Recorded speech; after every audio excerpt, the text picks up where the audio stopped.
Okay. Congratulations to TCU. They're deserving of a top 5 ranking. We lost to a really good football team. Tired of saying it, but it's true. They've won 21 out of the last 22 or 22 out of the last 23. There's a reason for that. With all due respect to Corey Coleman 2 weeks ago, Boykin's the best player in college football. You can't top him. He's a phenomenal football player, and I'm glad we never got to see him again. With that, you know, he'll play for a long time. Our guys are hurt, they're beat up, they're disappointed. You know, don't feel like we played our best. But I know we'll keep fighting. And we understand what the situation is. We understand nobody's going to feel sorry for us, and we don't want anybody to. But I know our guys will keep fighting, and we'll get back to work on Saturday and get ready for Texas Tech. The season's long from over. Take some questions. Start with the drops. How detrimental were they right from the outset? You know, it was pretty apparent in the first half, which, you know, it happened some in the second half.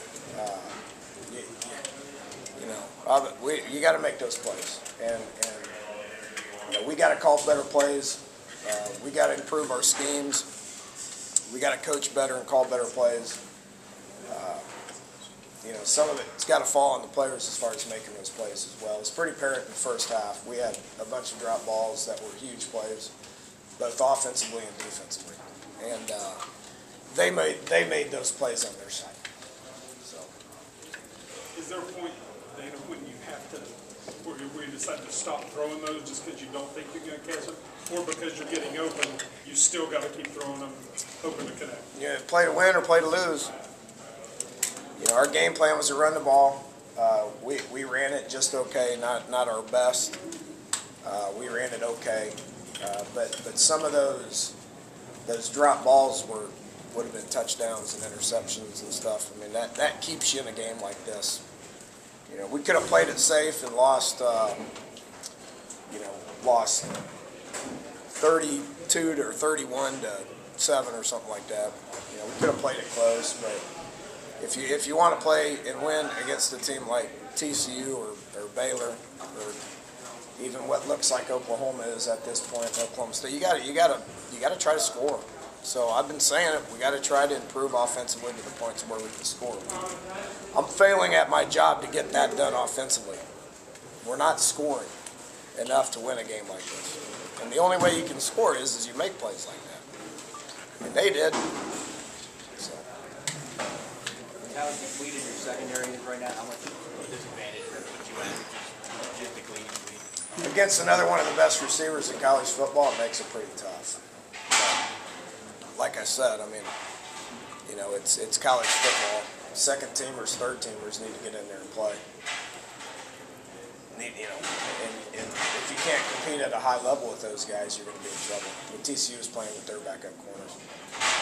Dana, can you kind of go through the high five there with Boykin on the sideline?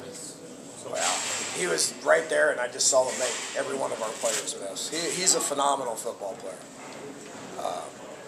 I'm glad we don't have to play him anymore. He's if there's a better one, I'd like to see him. He's playing pretty good. He's a great kid. You know, we've competed hard against each other for 4 years.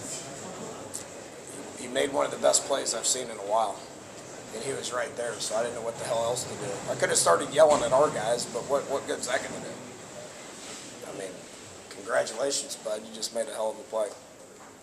And then we turned around and we went out there and had to play ball. Dana, what'd you see out of Skyler? Pretty hard lift day for him to hold the drops. Yeah, just he's going to just keep competing is what he's going to do. He's the same kid that we've known he's been. We got to play better around him. I got to coach him better. He's got to play better. But with that said, he's got 15 other guys around him on offense that need to do the same thing. They got to play better too.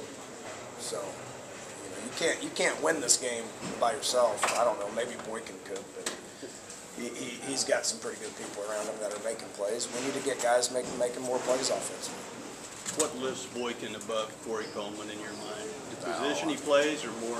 Yeah, I mean that obviously has something to do with it. I mean he's touching the ball every snap, but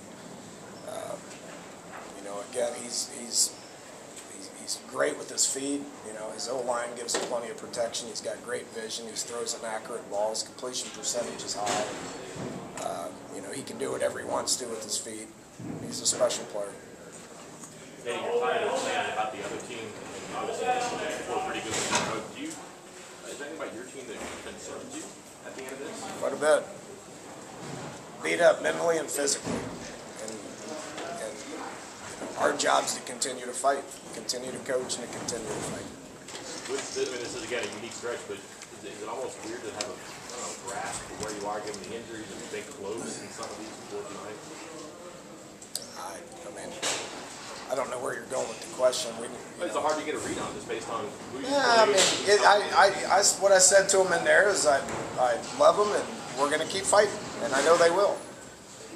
You know, so let's it's going to be a hard week for us. This was a tough one now, and you know, it obviously after 4 in a row tough ones, it gets harder. But let's see what we're made of. I think we got good character kids that care and they try, and you know, I mean, that's not good enough to be in the situation that we want to be in at West Virginia. But with that said, we're not going to quit. It's going to be harder, but we're not going to quit.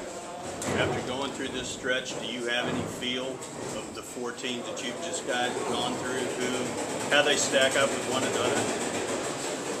I mean, it's going to be fun to watch. It's Big 12 football. Big 12 football is pretty fun. It's pretty deep. It's good dang football with good teams and good coaches and good players. And we're fortunate to be in the Big 12. Any predictions with those guys, I don't know. I can't get number 2 out of my mind, making everybody on the field miss right now. He's pretty good. TCU is going to continue to get better defensively. You know, where they're at earlier in the year and where they're at now is obviously a tribute to Gary and what he's doing defensively. They're going to be tough to beat. When did you know Terrell would get to play, and obviously he got hurt again?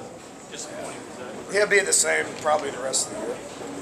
He's a tough kid that wants to play, and he's going to get out there and play as much as he can, practice hard all week, but when you get hit on it, it hurts, you're going to have to come out. I don't know if it's to the point where it needs surgery or not. I don't know. Coach, seeing Isaiah Bruce at defensive end, that's a new look. What led you deciding to move him to defensive end, and what did you see out of him? It's depth. We need depth. We need a little twitchier body to try to get to the quarterback. We're not very good at getting to the quarterback. So he's thick enough and experienced enough to be able to use his hands and potentially get to the quarterback. Didn't happen tonight. Well, maybe it did. He just made everybody miss.